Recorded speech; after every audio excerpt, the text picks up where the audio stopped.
Good morning, everyone. Good afternoon, good evening. It's midnight tomorrow in Asia. So, if any brave souls are here from Asia, good night to you. I'm so happy to be here. And I wonder how everyone is doing. Hope everybody is well. I see some smiling faces. That's good. And I want to make a note about our March 5th class.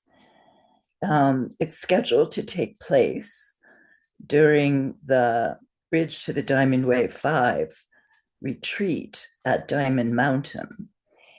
And in our tradition, we don't teach at the same time when our teacher is teaching. And my teacher is Geshe Michael. And if he is teaching at the time of our class, we may have to postpone it.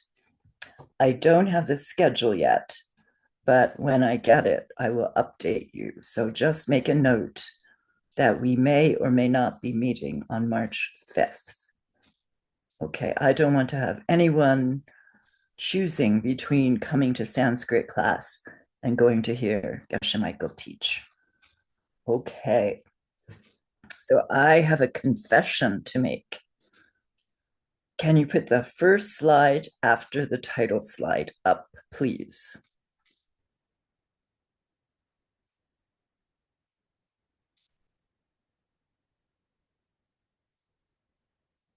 Beautiful title slide. Uh, is there one before that?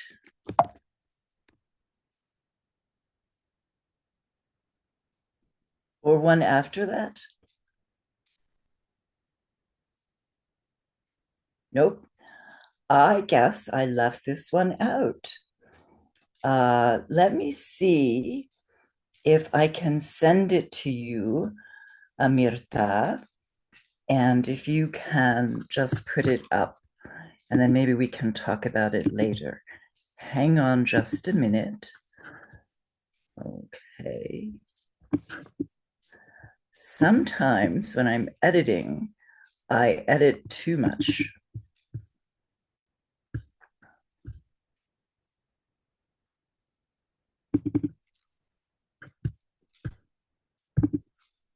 Yeah, here it is. Okay, I'm sending you this slide in Telegram.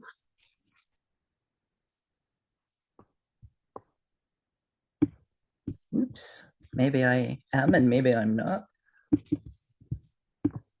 Well, I'll tell you what, I'm just going to send you the whole PowerPoint and you'll see which slide I mean because it's not in the first slide that you're looking at. Okay. All right, I sent you the whole PowerPoint.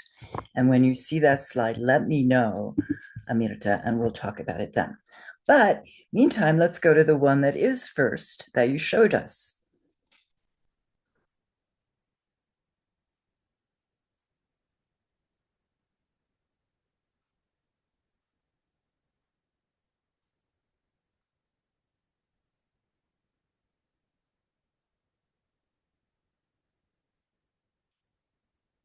This is about a question that Elena asked last week. And she was wondering about how we pronounce the first Varga nasal. And we had a little discussion about it. And I thought that I would go into it a little more deeply. So as soon as we can get that PowerPoint up, it's great. And yeah, don't put the whole thing up because it has my notes in it, just that one slide. Yeah, not that one. Amirta, don't put the whole PowerPoint up because a lot of the slides in there are notes to myself. So I need us to just look at the next slide on this and then put the other PowerPoint back. Okay. All right, let's go to the next slide. There it is. Who's been at Sarah? Let me read that. I've been at Sarah the last 2 weeks and still need to catch up. Okay, just jump in and get what you can. All right, this is the first slide that I was hoping for. And the confession that I have to make to everyone is that I have been spelling Master Shantideva's name wrong. I did not realize that I needed to put a long marker over the first in his name because it's a long .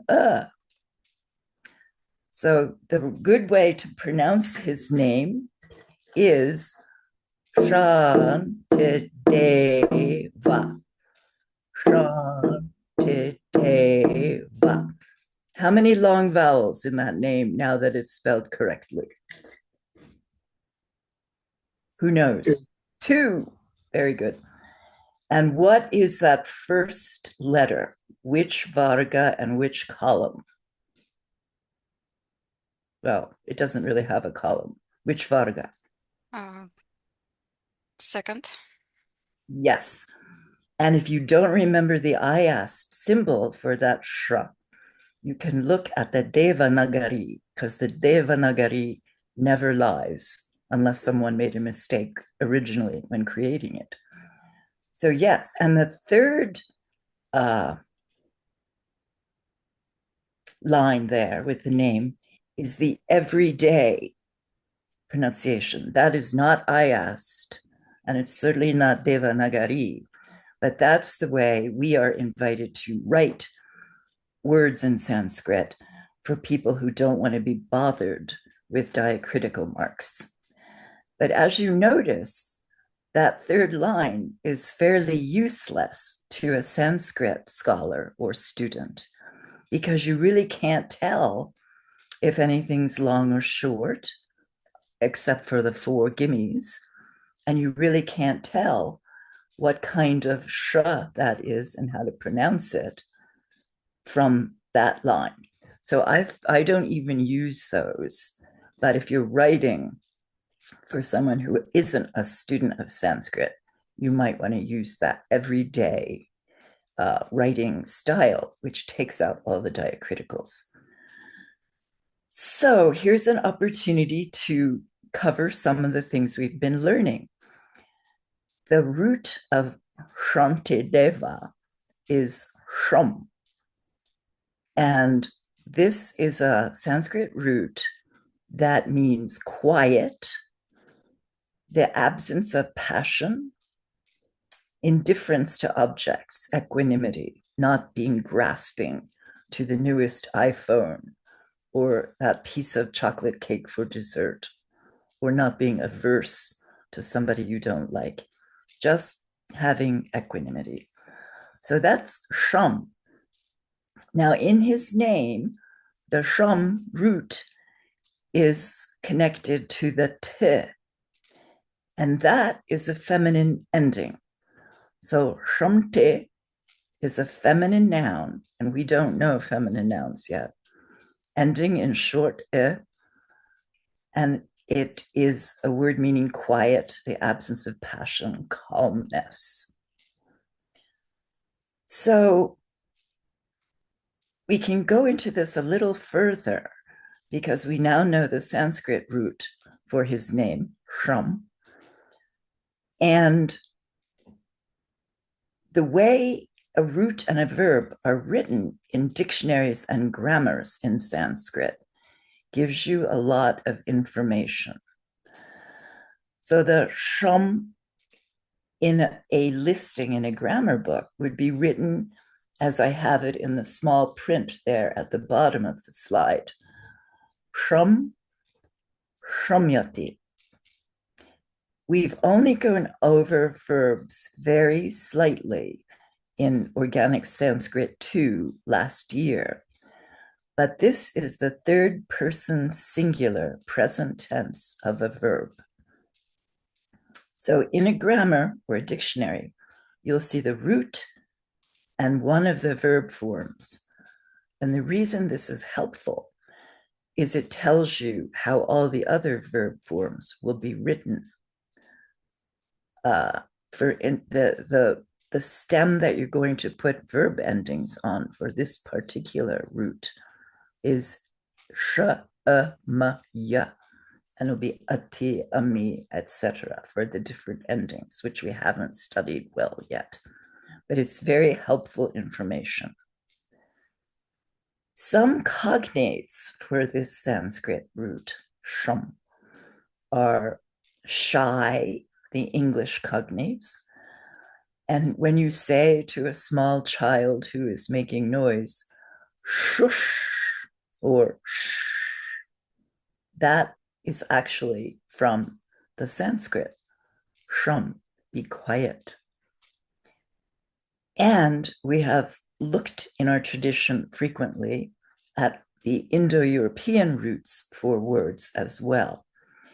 And I mentioned in a previous class that the Sanskrit roots and the Indo-European roots don't always go together. And here, I believe, is a case where they don't. So the Sanskrit root is shrum, but the Indo-European root down below there is something, and I don't know Indo-European, so I'm not certain how to pronounce it, but it looks to me like kweya or kweya. And that's a root meaning to rest and be quiet. And English cognates for that one are coy, quiet, quit, acquiesce, acquit, etc. Okay. Now, one more point to make about Master Shantideva's name, and that is that we see the root is shrum, and we add the feminine ending t to it to make the noun shanti.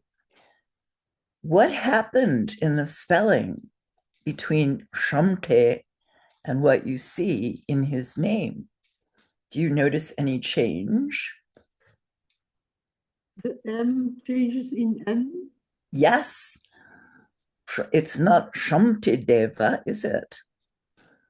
So if you remember the work we did extensively in organic Sanskrit too, on M's and N's and how and why they change, which is a kind of Sunday. What is the rule here? When you have a M, which is what Varga? Fifth. Varga. Fifth Varga. And it comes in front of a noun, consonant, excuse me, that belongs to what Varga does the T in T belong to?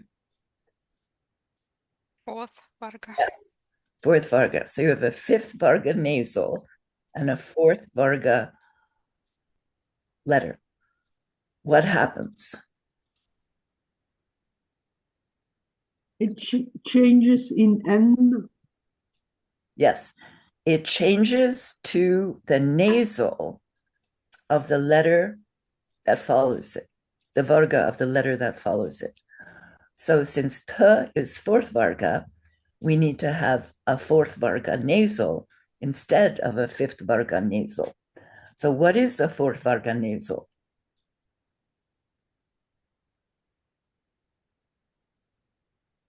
No. No. No. Put your tongue, the tip of your tongue, on the bump behind your front teeth and say no. No. No. No, with a nice very good. So we have not Shamtideva, but Shantideva. And I think in this case, at least I can really hear how much easier it is to say Shantideva than Shamtideva. Try saying Shantideva with a M. Shamtideva. Say it loud. Open your mics. Shamtideva. Shantideva. All right, now say, yes, now say with a N. Shantideva. Shantideva. Is that, which sounds better? No. With N. Yeah. N. It really does. Shantideva. Shantideva. Very good. All right. So this is an example of Sunday. We're going to call it Anusvara Sunday, even though there's no actual Anusvara here. There might have been if we were looking at it. Ma. Okay, and Deva, of course, means a divine being. This in the 6 realms of existence inside the wheel of life, a Deva belongs to the last 2 groups after humans. So that's what this name means, divine being of peace and calm. It's a lovely name. Okay, now I'm going to ask Amirta and Marina if they're there to put the other presentation back up, because all my notes are just going to mess up what you see. Thank you. Okay. And I don't know, is Elena here today? I'm here. Yes? Okay, because this next slide is for you when we get it up. Hi.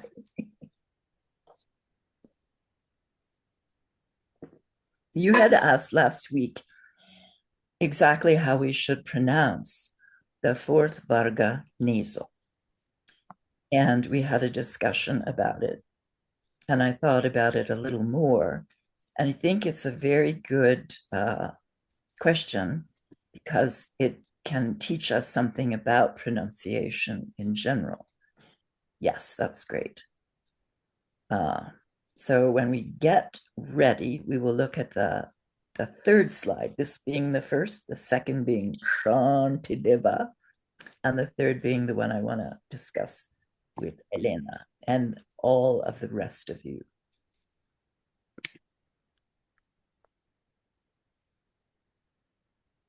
I have to be more careful in editing next time so I don't cut the wrong slides and waste your time here. Time is very precious these days. While we're waiting, can I ask something? There is certain so Dharanis which is very important. Is it any possibility to check the correct pronunciation? For example, from Dharani dependent origination, because there is lots of NM with dot. And I don't know how Hitunte, Shanta, Tagata, all these things, I don't know how to pronounce it correctly. Yeah, that might be a great topic for some study groups that we could set up. I don't know if people have extra time, but let's discuss. Yes, we do. There is always people who has extra time for that. Let's discuss that in the Telegram chat. Okay, that's a good idea. All right, but here's the slide that we were talking about last week, or at least this question. So the first one there, because we remember that Sanskrit is an abugida. So every letter comes attached with an So the plain old 1st Varga nasal is written like the first Devanagari symbol there, but it has an attached implied. So the way we would say that is we put our tongue, well, make it flat and put it up and back in your mouth so it touches that bump in the back of your roof of your mouth and say, nga. Everybody open their mics and say, nga. No. Okay. No. Yeah. And Elena wanted to know, is it not correct, more correct to say, no, no? And the second symbol here, what's the difference between the first and the second? We have dot on above line Yes, and actually M with point underneath with mark. yes. And that mark is Anusvara. And that's what you're asking about. And Elena, I don't know if you took organic Sanskrit too, but we spent a lot of time talking about the M's and the N's in Anusvara. So this is a nasalization of that vowel. And we pronounce this syllable num, num. So that is more like what you were asking about in terms of, is this correct? That it's only correct num if it has an anusvara mark on it. So everybody open their mics, yeah, and say the second one. Nom, nom, Nom. Nom. Nom. Nom. Nom. Great. And you see the difference between n and num? Let's say them both together. First, the first one. N, No. num, Nom. n, No. n. Say n, No. num. Nom. All right. So this is the difference between an open syllable and a closed syllable. Okay.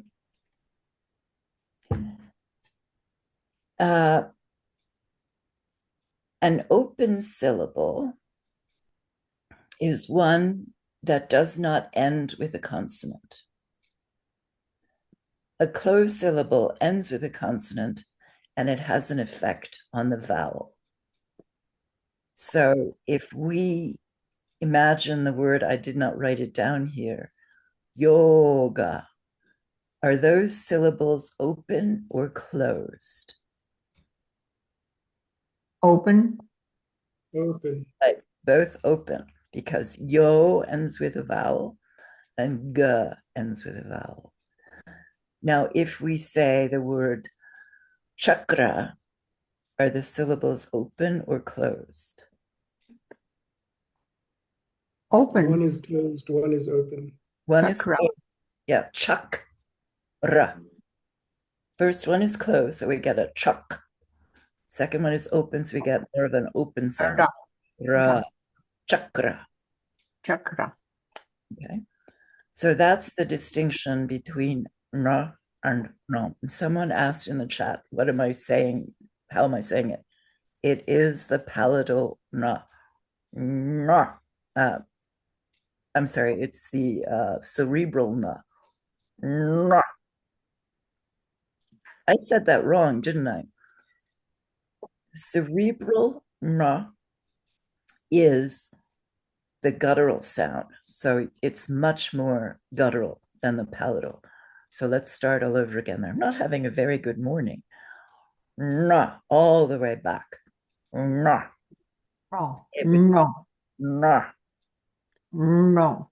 And num. No. The first one is na, and the second No. num. Good. No. All right. Is that This is not from first Varga, yeah? No. I made a mistake earlier and called it palatal. It's not. It's guttural. Guttural. All right. But is there a nasal sound at the end? Only for Nasal consonant, I mean. only for the second one. Yeah, but you said if Anusvara is at the end, there's no consonant. Like whom you said there's no nasal consonant there at the end. On the end, if you put an anusvara, it's a vowel, but it affects the sound of the vowel. It's a vowel marker. So it's not an actual ma, which is a fifth varga nasal. It is a nasalization of the vowel by the fact that the vowel marker is put on it. So this sound has the effect of a closed syllable. while the first one has the effect of an open syllable. But here we pronounce m at the end.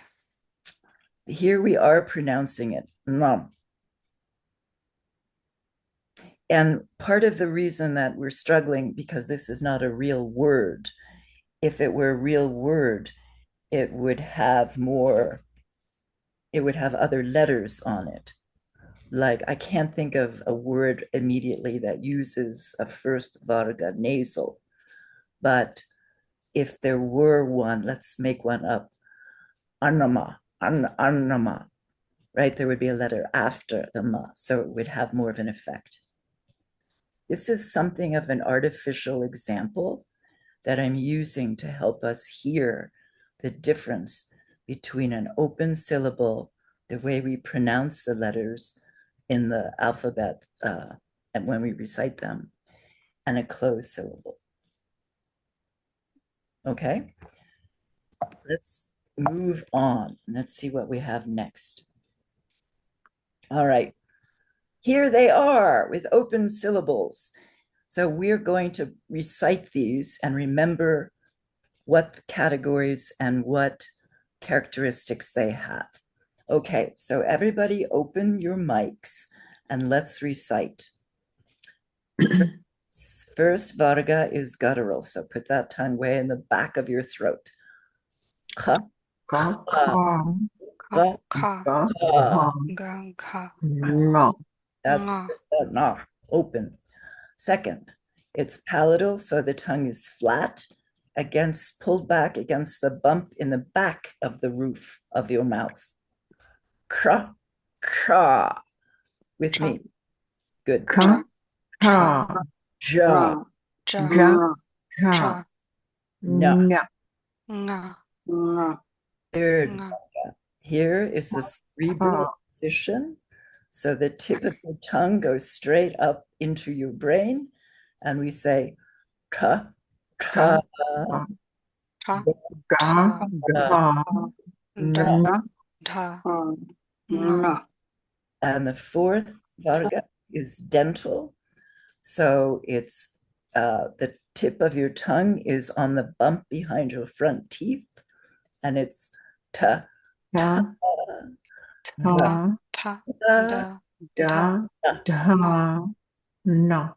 and the fifth varga is labial. You use your lips and you say pa, pa, pa, Pa, pa, pa, pa, ma, ma. Great.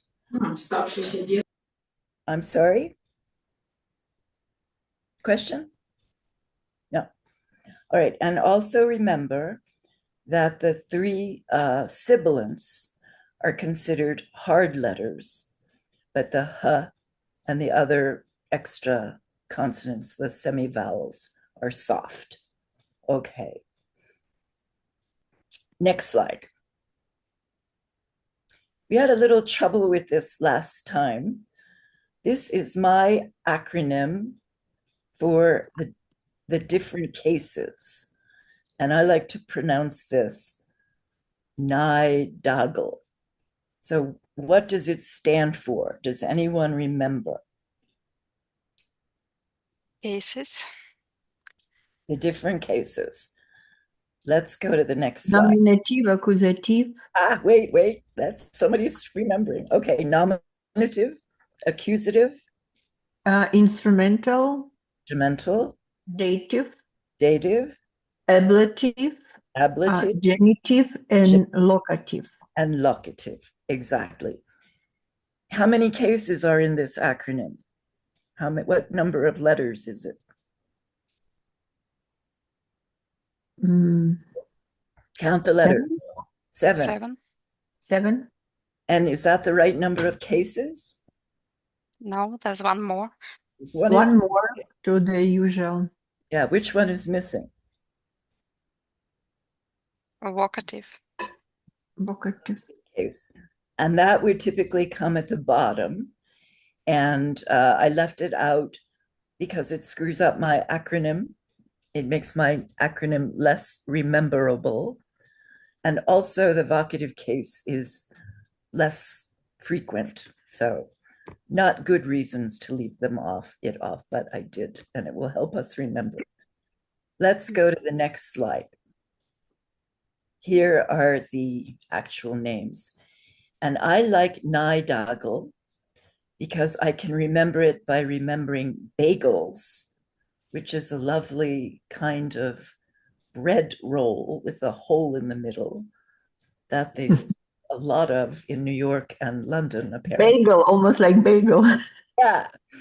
Nai Dagel, bagel. It's a silly way for me to remember this order. Nai Dagel, bagel. So, in case it helps you, because it will be very important to remember the order and the names of these cases. And it's very tedious to keep writing out instrumental. So we can use the first letters of these cases. What is the one problem you may run into trying to memorize which word goes with which letter of the acronym?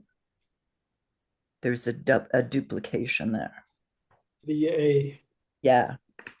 So you have to remember that accusative comes first, and ablative, they both start with A.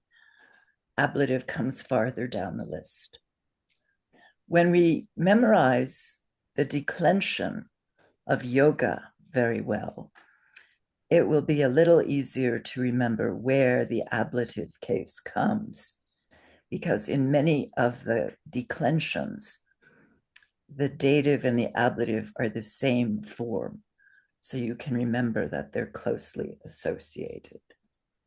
Okay, so it's a silly acronym, but we will use it when we go through the declensions. Now, speaking of declensions, let's have the next slide. All right, here it is again, yoga declined. We need to memorize this declension. So we call this declension masculine nouns ending in short and a large proportion of Sanskrit nouns belong to this declension. So that's a very good reason to memorize it. So here in this chart, you see all 24 versions of yoga, and each Sanskrit noun, when declined, has 24 forms. I won't say different forms because we already see that several of them are the same, but you have to know which are the same and which are different. So we're going to recite this together a couple of times. All right, open your mics and say with me, remembering longs and shorts. 1, 2, 3. Yoga, Yoga. yoga, Yoga. yoga, Yoga. yogam, Yogam. Yogam.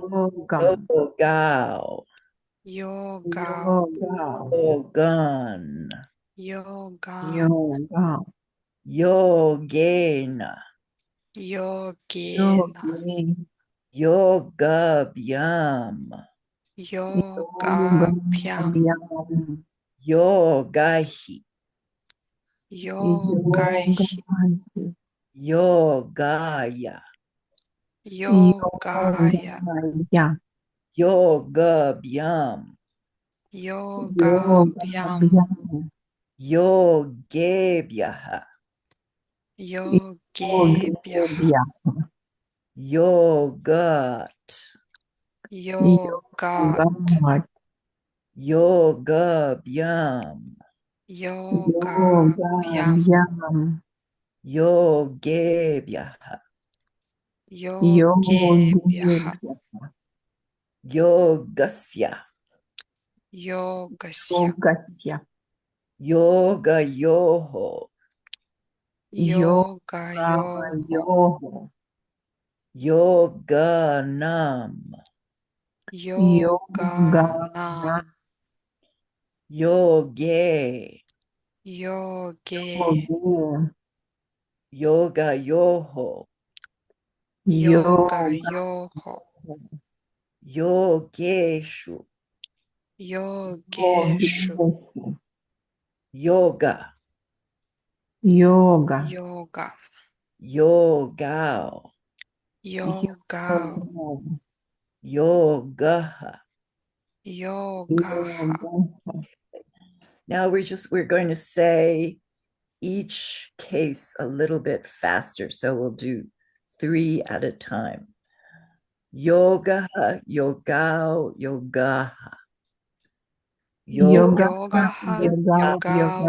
Yogaha. Accusative. Yogam, yogao, yogan. Yogam. Yogao. Yoga. Yogan. Instrumental. Yogena, yogabhyam, yogahi. Yogena. Yoga. Yogabhyam. Yoga. Yogai. Dative. Yogaya, yogabhyam, yogebhyaha. Yogaya. Yogabhyam. Yogebhya. Yogebhyaha. Ablative. Yogat, yogabhyam, yogebhyaha. Yogat. Yogabhyam. Yogabhyam. Yogebhya. Yogebhyaha. Genitive. Yogasya, yoga yoho, yoganam. Yogasya. Yoga. Yogayoho. Yoganam. Yoganam. Locative. Yoge, yoga yoho, yogeshu. Yoge. Yoga. Yogayoho. Yogesh. Yogeshu. Invocative. Yoga, yogao, yogaha. Yoga. Yogao. Yoga. Yogaha. Okay. So one more time, and everybody go at their own pace and say the whole thing without stopping. I'll go with you. You can follow me or go at your own speed. Yoga, yoga, yogam, Yoga. yoga, Yogao. Yogan. Yogena. Yogabhya. Yogai. Yogaya. Yogabhyam. Yogebhyaha. yoga, Yogat. Yogabhyam. Yogebhyaha. Yogasya. Yogayoho. Yogaya. yoga, Yoge. Yogayoho. Yogeshu. yoga, Yoga. Yoga. Yogao. Yogaha. Okay, so this week in the grocery store, I want to hear in my mind everyone muttering to themselves these 24 forms of yoga in this order. Okay, grocery store work. Next, we're going to show our same split screen, and we are going to work on identifying the case of nouns in our real verse, which is verse 326 from the Bodhisattva's Way of Life. Yay, there it is. What a great job. Okay. So we started this last week, and we're going to continue identifying words here. There's the verse. Let's recite it together aloud. Okay, 1, 2, 3. Tata Maya Karyam Pulachita Karinam Nirmalasya Malasya Lashyasya Yasya Kalam Ko Na Bhavet Bhavet Yatha Yatha Okay, one more time. Tata duna Taduna Maya Maya Karyam Sva Lochita Lochta Karinam Karinam Nirmalasya Malasya Kulasya Kulasya Kalankana Kalanko Bhavetyatha Na Bhavedyatha. Bhavetyatha. Okay. So going through word by word, and we'll go over a little bit what we did last week. Tata is just a little particle that means so or thus. And I think because tata should have a long at the end, but in this case, in the verse, the is short, that Master Shantideva may be taking liberties to make sure his meter comes out correctly in this verse. But I will have to research this more. Now, Duna, as we mentioned last week, is a feminine noun. We don't know how to decline feminine nouns yet. So I will tell you that this one is a nominative singular. It's a class of nouns called feminine nouns ending in long and it has a meaning of shaking or combing through in a sense of purifying something. And it also can mean a ceremonial incense burner used in Vedic ceremonies. And that incense burner can purify things. You know, when the incense rises, we say it purifies the atmosphere. Now, the third word there is maya, and that's a pronoun. We'll learn these later.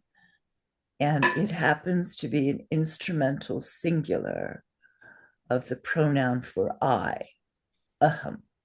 So this, because the instrumental case is by means of, this means by me. And it's something you find very frequently in Sanskrit. If you know any sutras, you know that evam maya shrutam usually are the three words that begin most sutras, and it means thus it was heard by me. So maya is by me. Now, karya here, and I've given you the dictionary form of karya in the vocabulary list, and that would be masculine nominative singular. It means what is to be done. So if you look at the verse, that fourth word, what ending does it have on it when you compare it to the chart? What case and what number?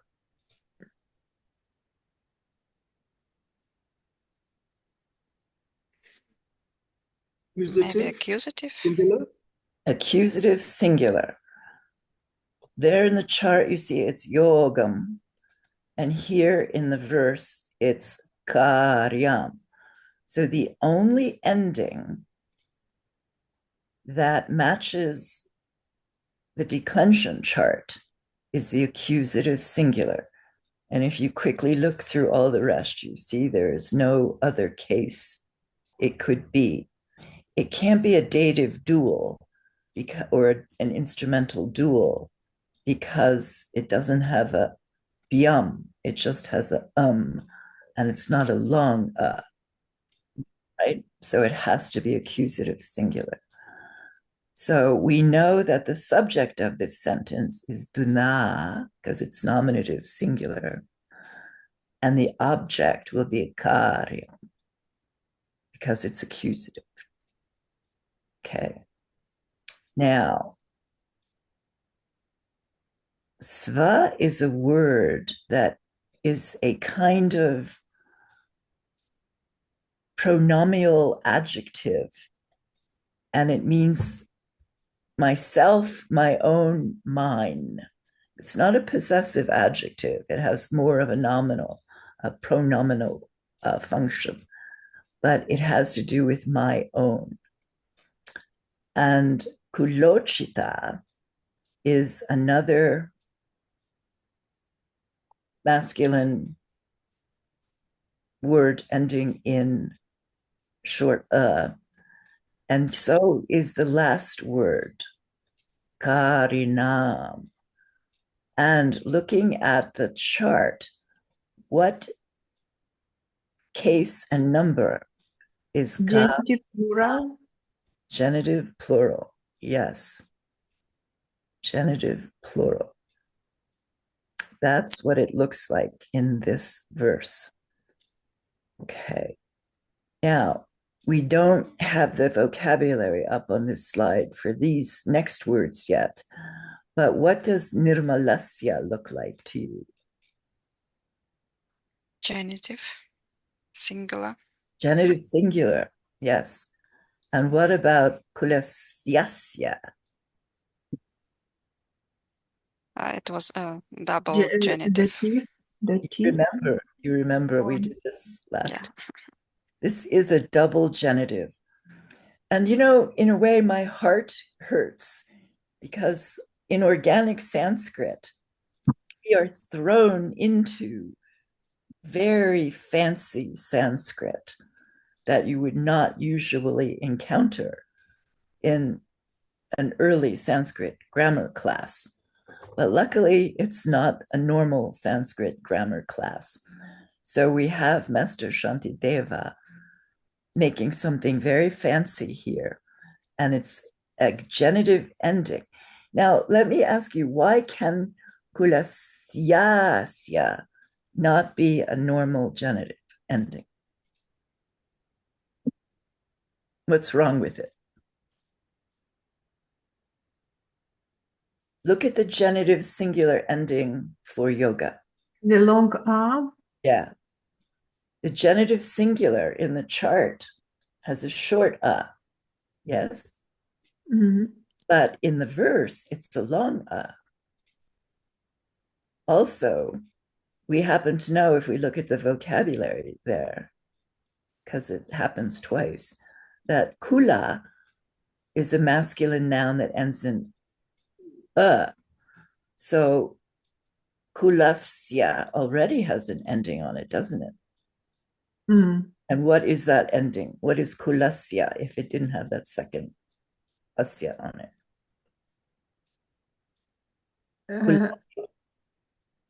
The long a. No, the first part.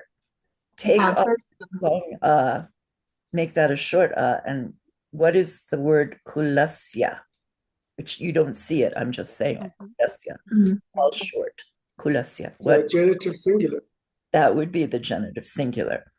So if we have kulasya and we put asya on it, what happens when kulasya and asya come together? Those two A's, what happens? Double A. That's why we have a double A, long A. That's why we have a long A, because it's actually two A's. And kulasya asya, kulasya asya. Kulasyasya.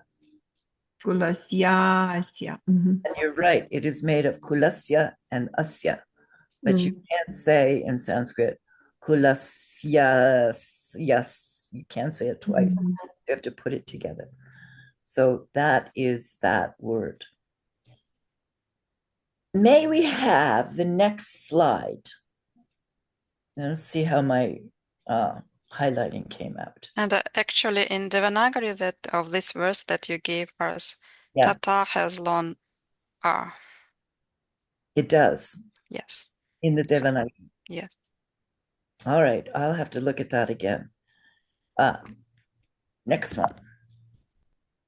This is my notes. Next slide. And see if there's one more with yellow highlighting on it. Next, yeah, there, let's look at this one. Okay. So, remembering the declension of yoga in your minds, let's look at that last word. Svakulochita karinam. Here we are thrown into a new and interesting fact about Sanskrit. Sanskrit is very, very fond of compound nouns. What does this mean? This means that often in Sanskrit writing, the author will put together more than one noun in a single compound. And the word that we are forced to translate then has all these meanings. So sva and kulochita are stuck onto this word karinam. And that's why I put hyphens in between those. And here is the interesting part about a compound noun. The other nouns in the word are not declined. So sva, which is normally declined like yoga, appears here as S-V-E, sva. That's not a declined form. Kulochita appears as a non-declined form. I call this the dictionary form because the word without endings, without declined endings, is what you would look up in the dictionary. But as soon as you put it in a Sanskrit sentence, you must decline it unless it is a part of a compound noun. And this is challenging because here I've separated out the words for us, but often in a line of Sanskrit, as we remember, all the words will be put together. And you have to decide by the endings what kind of word each one is. So svakulochitakarinam is a single compound word, and sva is not declined, and kulochita is not declined. Christina, may I ask something? Yes. Is it always the last word of a decline? Yeah, it's always the last part of a compound noun. Yeah. Exactly. So this compound word will function the way the last word in it is declined, and only the last word in the compound is declined. All right, thank you. And we said How many, can I ask how many nouns could be in combination? Maximum 3 or maximum 4? I don't think I could answer that because Sanskrit is such an artful language that I don't know. Could be 2, could be 3, could be 4. I would say 2 or 3. 2 or 3. I was also thinking this is maximum, like usual. I was thinking. Not maximum, which sounds like a rule, but usual. However, in this word, svakulochitakarinam, we already have 4 words. Why do I say that? Kula and uchita. Yeah. Kula and uchita. Kula and uchita. Not uchita, there's no long vowel there. Uchita. Uchita. That's what that's why I ask, because there is 2 words, so it's 3 or 4. Well, this one has 4. Uchita. Uchita. Uchita. Uchita. All right, so now we get our first, and we just have barely enough time, our first dive into Sunday, because kulochita is Sunday. All right, I don't think I made a slide on this. I'll make one for next week. Kulochita is kula and uchita. So when you have 2 vowels together like this, similarly to what we saw with kulasyasya, You can't have kula uchita because the Sanskrit speaker thinks you can't say that and they can't hear it properly. Kula uchita. We can say it in our modern Western languages, but they don't think they can say it. They can say kula uchita, so it changes to kulochita. Why does it change to an O? Anyone have any ideas? And oh. Exactly. The U sound is exactly, Maria has it too. The U sound is associated with the O sound. Why? Because we say that to have guna, which is the second level of strengthening of vowels, you combine the and the U sound, O, and to the Sanskrit ear, that is O. O. So the associated vowel to U is O. And when you put the and the U together, you get O. So we actually change the way we write it. And instead of kula uchita, we get kulochita.